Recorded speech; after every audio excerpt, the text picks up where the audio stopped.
Okay, this morning is about books, and specifically this book here, which I'll introduce you to.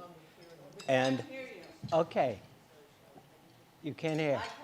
Okay, I'll try to speak louder, so down there they'll know. But first I want to acknowledge Jeff's work here. Putting it. How many years is it, Jeff? 4, 5? 18, so fifth year. Way to go, way to go. So here's a quote I saw. Someone mentioned Abe Lincoln, and this is attributed to Abe, and you can read it. But people write books for many different reasons. And I've got a couple here. I'm going to talk about 2 others. And I know at FPC there are others that have written books, one being Rick Lent, which is more of a textbook about running meetings. He tells me that they are still selling that book. And the other, the other one I know about is Eileen Rudman has a book. So I'm wondering, is there others that I don't know about?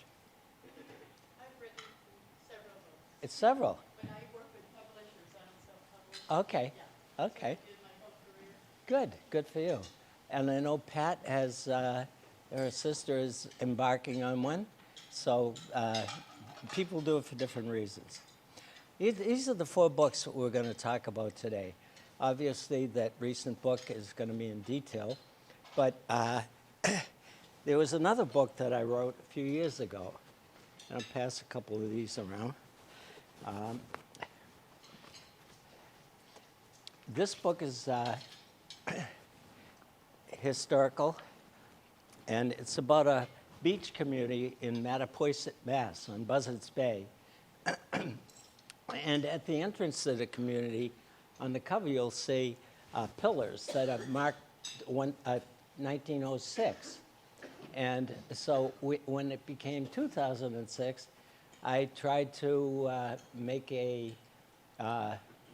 do some research, and that book is about 50% history of the area, and then about 50% about incidents that happened in the area. There's a chapter, for example, on bootlegging, which was known in this area to be prevalent. The next book, again, is Buzzards Bay. And this one I have two versions, and Spencer will be interested in that one. This is a friend of mine, Armin Lewis, Frank Lewis, and he chronicles his years on the bay, and it's all written about incidents. And there's a chapter in there about what he called the worst sailboat racing at its worst, and that involved me, because there was a collision, and he writes that up, and so I was part of putting that book together. The next book is a friend of mine named Al Pavley, and he wrote this book, which is What Did You Do at NASA During the Space Race to the Moon, Grandpa? So this is sort of, a list of his life's work in rocket engines. And Al was a researcher in rockets for 50 years, roughly. This is written around technologies, certain types of engines, why they worked and what I didn't. My role here was I did some work on cycling of engines when they had the lunar lander with the module and the space shuttle. And that was one of the first times that people were recycling, using the engine over and over again. So I had a minor role in that.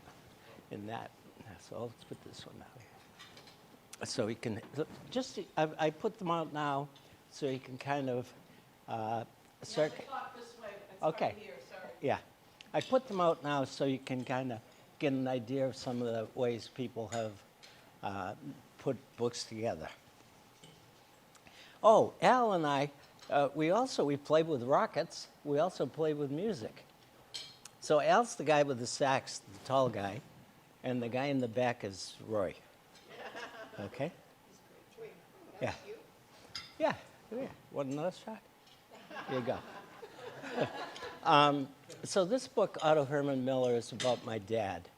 And we did a presentation here in this room about this as part of the auction just about a little over a year ago. And there were tables with materials and a lot of exhibits. So I'm going to briefly go through the content of this book, and then we'll come back and talk about publishing of books. My dad, Otto, this book, so the book happened during the pandemic when I discovered a box that said memorabilia. And the box was all these trinkets that my mom and dad had. And that being the pandemic, I decided to write it up.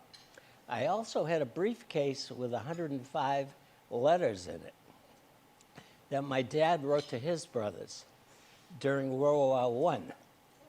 So now, World War I, you got to be pretty old to have a dad in World War I. And I know a few others.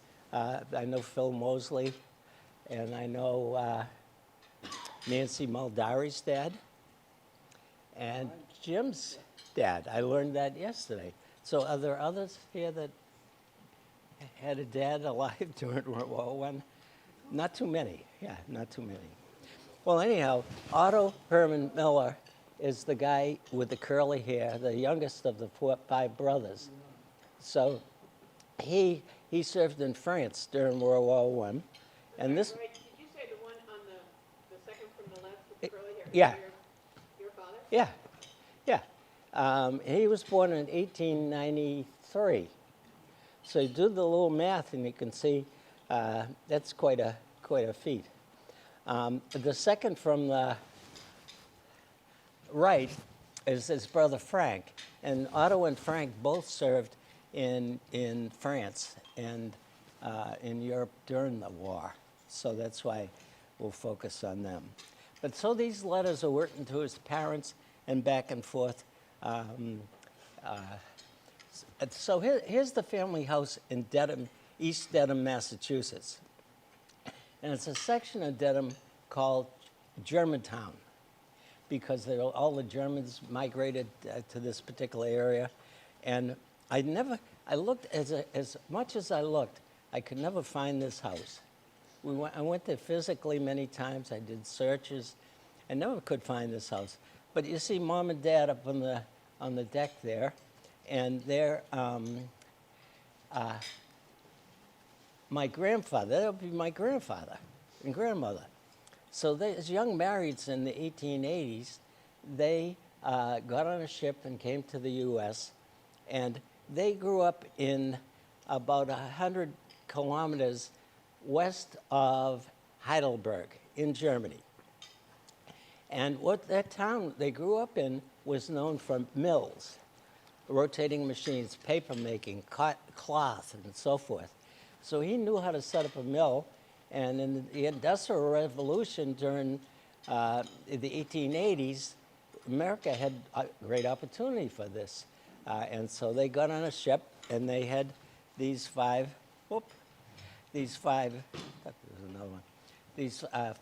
sons in East Dedham.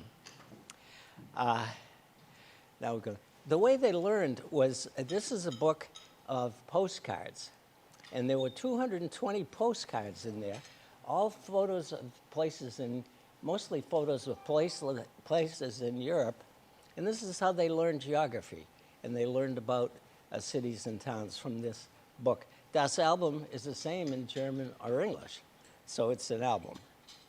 Another one, which I have here, is an 1881 atlas, World Atlas, printed in German, and I have it here. It's a little, I don't want to circulate it yet because it's a little fragile. But anyhow, this is the atlas. In the atlas, you'd find that the U.S. had places like Louisiana Territory, so it was quite an antique. When my dad was 14 years old, his dad took him into Boston, into a printing shop. And in that printing shop, he signed this paper. These are copies, so I'll pass these. These papers, which was apprenticeship paper. And I hope these things are getting around a little bit. So, yeah, let's start down here. And so he, it contains all the conditions of the apprenticeship. His schooling, his rate of pay, and for 4 years he was an apprentice under this program. And little did he know, he'd spend some 58 years working for that same company. It was his only job. Back to the Atlas. This is in 1870s. The 27 German states, of which there was Prussia and many others, they merged to form the Reich, the Deutsche Reich, and they formed the German Empire. And they did pretty good for 15 years. They really grew as a world power, technology and machinery and so forth. And then some bad guys got in, and they wanted to challenge England, worldwide, and they wanted to challenge France. So they started a war. Well, they participated in a war that down in the lower left corner is France, and that's the area that they invaded. Right, it was called the Western Front of World War I. The French were in that area for about 3 years, and the Brits dug into trenches, and they fought for 3 years before the U.S. got in. And conditions were really poor. There were dead bodies in there were rats, there was all sorts of disease in those trenches. And finally the U.S. came in, and my dad joined. He volunteered just before Christmas in 1817, so he was like about early 20s. And he trained at Fort Slocum on Long Island, as many did. And then he was shipped to Jacksonville, where he learned to drive these new trucks. And this is a Pierce Arrow. They had 2 trucks, 3 and 5 ton. And so he learned that in Jacksonville. Then they sent him up to Buffalo. Here's the Buffalo Auditorium. Why? Because Buffalo, that's where they made the Pierce Arrow trucks. So he made trips up to Buffalo, would get a truck, bring it, like, for example, Baltimore, and they'd go in caravans with these trucks all across New York State. This would be basically the New York Thruway. But it took 6 or 8 days. Why? Because the trucks only went about 18 to 20 miles an hour, max. And they were always breaking down. The roads were terrible. So it took several days to get to Baltimore. When they got to Baltimore, they'd put the trucks on the ship them over to France, and Otto would get in a train ticket and go back to Buffalo, pick up more trucks. And he did this 2 or 3 times, and then one day he said, "Where's my ticket?" And the officer in charge said, "What ticket? You go with the truck." They put him on the ship with the truck. So here he was off to Europe, and this is very clever. The family members got these postcards that would say, "Your loved one has arrived." They wouldn't say where or how long or anything. But if you notice, Otto was in the 5th Division, and it says here Company E. A, B, C, D, E, 5. Amazing. the military intelligence. 5th Division was the Red Diamond Division, and it was General Pershing, a blackjack Pershing, who commanded the whole, and they call it the Expeditionary Forces, because they're going to expedite the end of the war. And others that were in that division were George Patton, Douglas MacArthur, and Harry Truman. Harry had a cannon, and he pulled the cannon around with a horse. and set it up and fire it, and then they'd move it again, fire again. So many people in this. This is the photos, these are official photos, Army photos of Otto and Frank. Frank's the guy on the right. Frank they call Brownie. And they call him Brownie because his skin was a little darker than the others. But it was his name, known as Brownie. A lot of material was contained in this book, which is the Chronicle of the 5th Division, and photos I used and so forth from this book. And, oh, I should get a couple of these going. Sure, maybe somebody could help put one over here. So all this material you'll find in that book.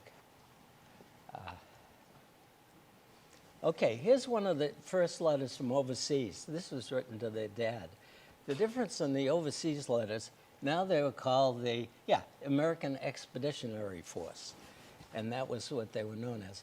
Also now you found that their letters were censored, more highly censored. And it was, I think at the bottom there's an initial of some officer that reviewed it. Now the letters they wrote, Mom and Dad back in East Dedham, Mom especially was terribly worried about her 2 sons over in Europe.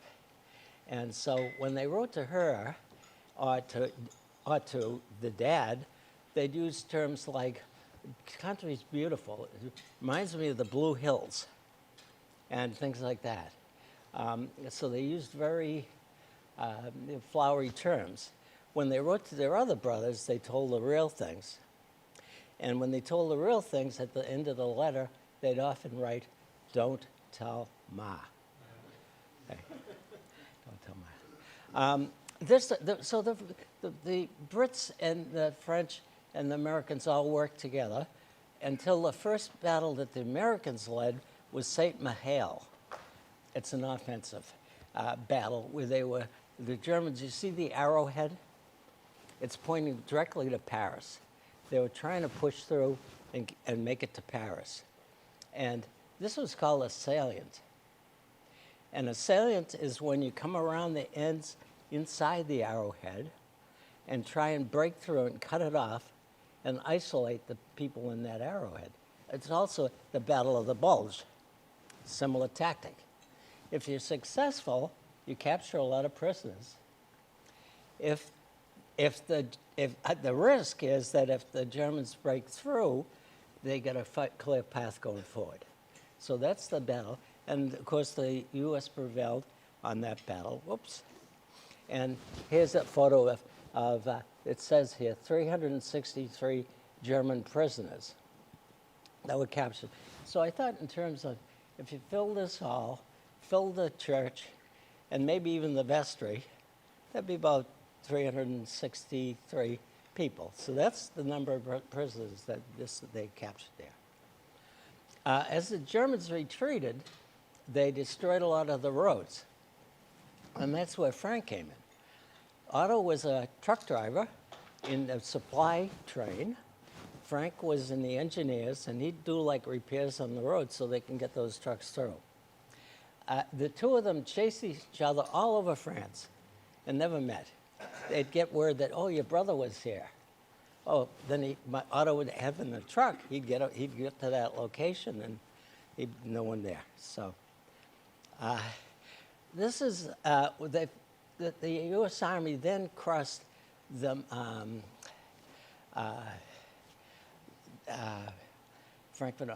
Main River, and this was a big deal. This is when they pushed the Germans past that on November 3rd. Only 8 days later, they called armistice. And Frank was part of these bridge constructions to get him over the bridge. And he has good detail in there of how two men would carry a pontoon section, and they'd be going up, and the machine gun bullets would go over their head.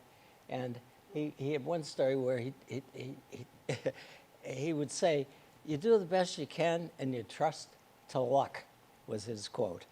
And he dove into some ditch, trench, where he thought he'd be safe, only to find the trench stuffed full of bodies. Kind of a gross thing.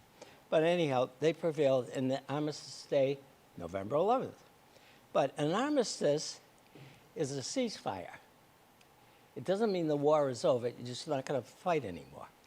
And on the 11th of November, at 11 a.m. was the call to the armistice. Now think about it. In the letters, they talked about the morning of the 11th, cannons going off all over the place. So somebody was the last person killed on the 11th. Isn't that? Right up until 11 a.m. So Frank being, he was drafted. Otto was a volunteer. So Frank was sent back to the U.S. first. And Otto was part of this army of occupation. So they stayed another year. He would drive trucks up into Germany, retrieve weapons, move a lot of soldiers back to the trains and so forth. And Frank has a good story on the train. They would load them in a boxcar, so crowded, when they'd sleep, they had some straw there, they'd lay down, and every hour or two, every couple of hours, an officer would yell out, "Everybody move!" So they'd roll over and keep going. So a little crowded. Here's Otto these are the drivers in the supply train. He's the guy in the second row up on the left-hand side. So you can see him with his fellow drivers in the occupation. Is that a child? Whoa. Yeah, yeah. And he described that. He said that they call them burghers. They were from Luxembourg, and he says the burghers had come by, and one had a child, and we wanted someone to take a picture, so we held the child so he could get the picture. Yeah. There's a lot of details in these letters that was just rich with, a little slightly different language at that time. So he went back to his print shop, and he met a girl. And when he met this girl, they met dancing. There was a lot of dancing at that time. Mosley's on the Childs, Totem Pole Ballroom, all these places with dancing, and people dance. And Otto was when he met this girl, he was a little cautious about his name.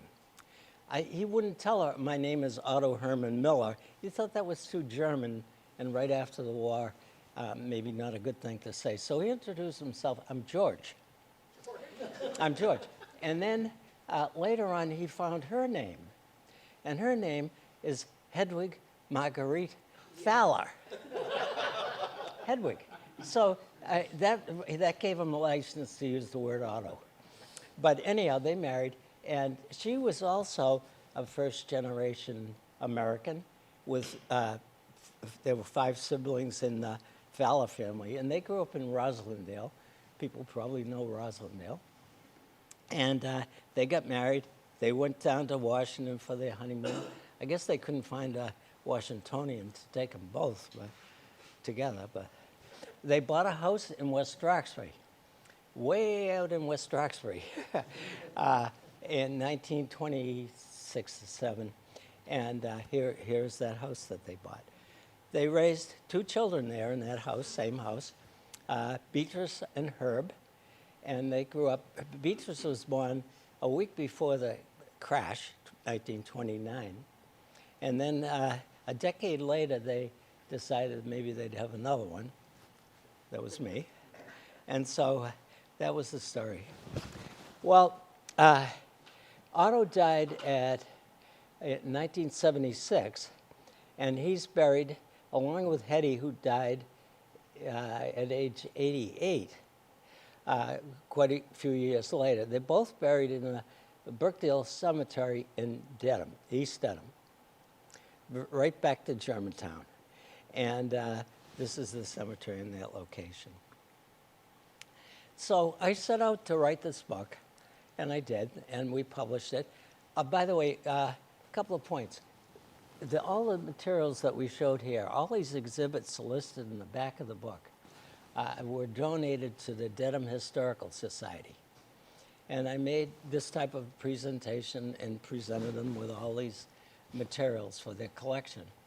And that was on Dedham TV. I also got books to various other museums, like the World War I Museum in Kansas City. Stowe Library has the book on its shelves. So that was the disposition. We then had, Diane and I hosted a dinner for relatives at the Wayside Inn. So we had about 50 relatives who came to see all this stuff. And they were introduced to their grandfather, uncle, great uncle, whatever. And many of those I hadn't seen for decades. So I started out thinking I was going to write about some American warrior in Europe, and I found out that he was like millions of other Americans that served in the World War. And this was just a story that by reading it, for me it was a love story. It wasn't about a warrior, it was a love story. So that's my story on the book. I'd love to take questions, but I wanted to give a little flavor of the book process.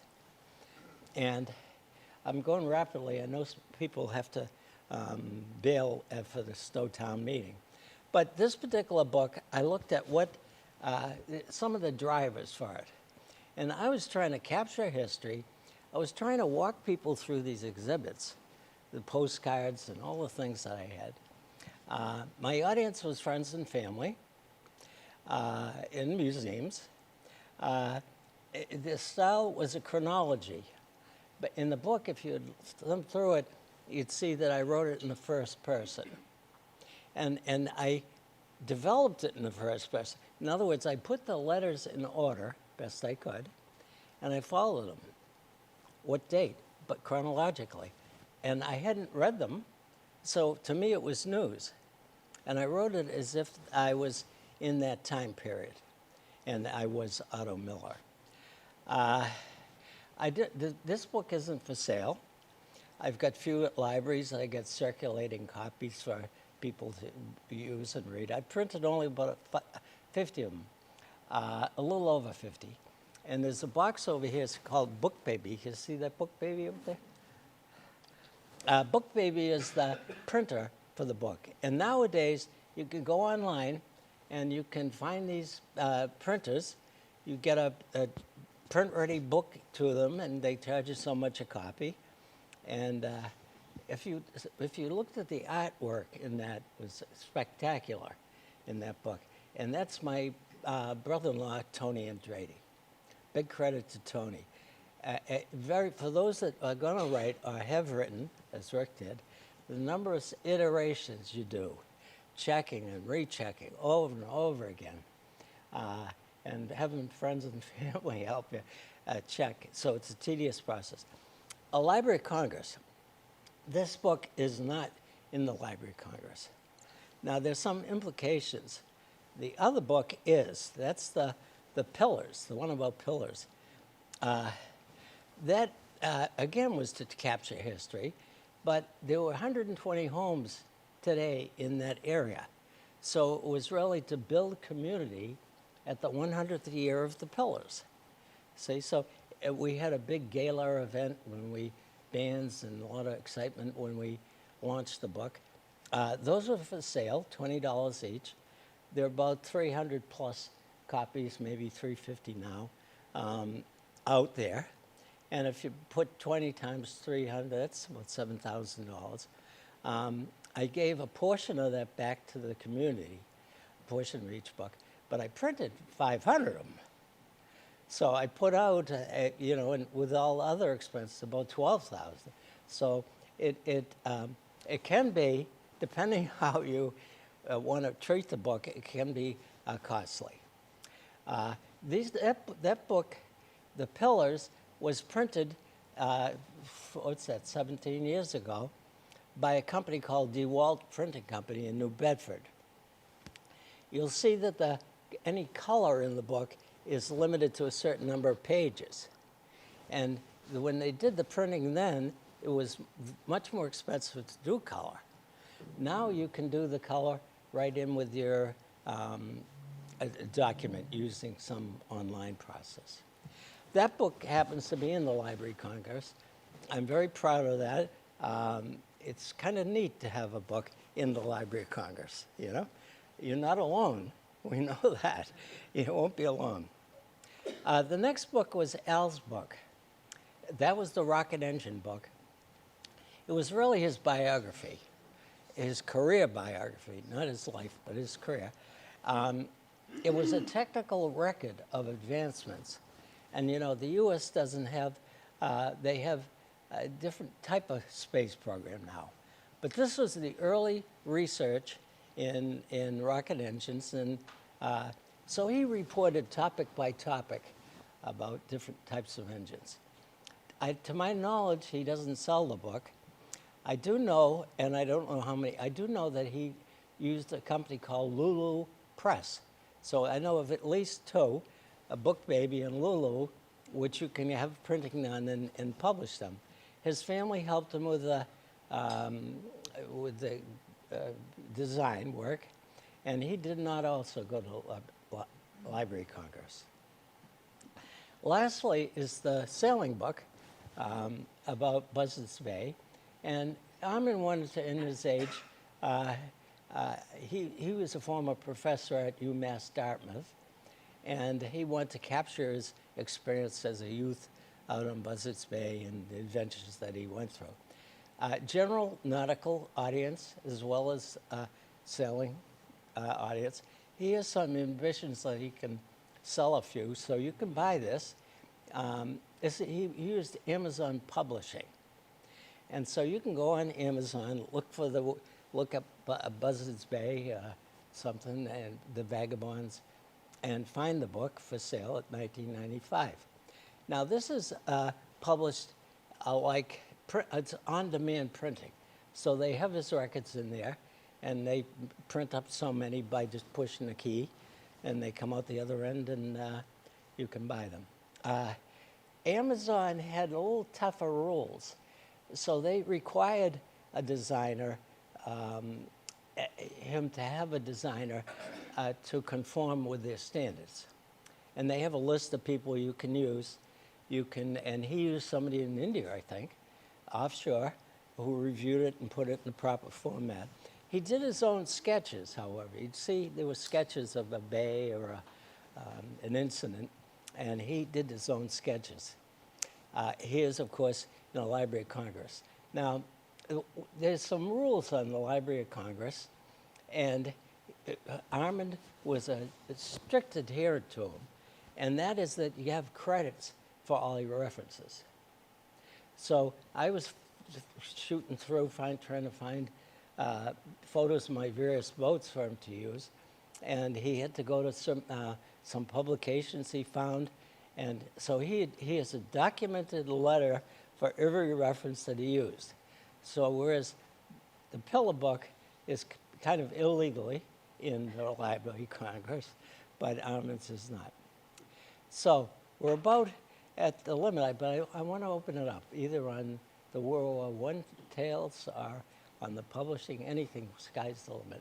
You may have said this, but did you have a personal connection to Mount Questa? Oh, yeah. Well, Diane and I, we had an oceanfront property for 41 years, and that ended a year ago. Yeah, it's very, very Buddhist, divesting. Yeah. You know, sometimes you have to let it go and move on. Other stuff. You said he volunteered, right? Yes. Why? Well, it's a very, I had a novel written about World War I. And people that weren't for the war were called slackers.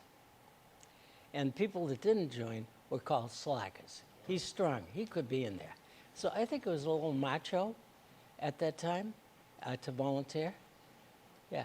And by the way, my style on these, I got a little paragraph or two about the draft. So that was one of the first on how the draft was implemented. And that's where they got Frank on the draft. Any indication in those letters about conflict between German heritage and fighting Germany? No. In fact, you'd find there's an interesting appendix I put in there about some cultural things. And these letters, they were just as eager to call the Germans Krauts, and they called guineas, wops, Krauts, all those. There were many nigger references in the letters. And you didn't read them as conscious. Today we'd read them as a conscious slur. They were more descriptors because there were so many first generation. And I do know, I have one of my uncles, one of Hedwig's brothers, was a runner. And he ran in the Belgium 1921 Olympics in Belgium. And the U.S. government did a lot of searching on him because of his parents who were born in Germany. So that's the only extent. It was remarkable. And they talked about the Germans coming up the hill, and we're going to chase them back to Berlin and all that stuff. The wording is really interesting. Yeah. There was a term at the early letters. They quite often ended with the statement, feel Greece. Feel Greece. And then their name. And I've been searching and searching. If anyone ever runs across the term feel Greece. You're saying feel, F-E-E-L? Yeah, feel Greece. Greece like the country? No, like Greece from in an automobile. And whether it's, whether it was their passion, my dad had a real passion for automobiles. And 1906, the year of that pillar book, that was the first cross-country automobile trip in the U.S. Coast to coast, 1906. So they were big on automobiles. Which way did they go, east or west? East to west. Huh? To the west. Well, come from west to east. Yeah, crazy. But I would have said the same thing. Yeah, so there's, the materials are so rich, as you point out. Otto talked about in Jacksonville about doing guard duty. And there was a famous shipping line, escapes me now, that would go from New York and Boston down to Jacksonville. And they guarded the docks. And he described one night where somebody had to shoot an intruder, So they had, it's just rich with detail, but it's all at the museum now. Roy, in some records in our family, military records, letters, there were notations in the margin Yeah, that we didn't understand for a long time. It would say 2 Cor: 8 or something like that. yeah, And one of my cousins finally found somebody who helped him. yeah. Those were citations of Bible passages that would send messages that they couldn't write out. Really? They couldn't print in their Yeah, letters, 'cause- so they'd be censored. Did you run across that No. anywhere? I found the scribblings. I also always related them to censorship. There were a couple of where little sections were cut out.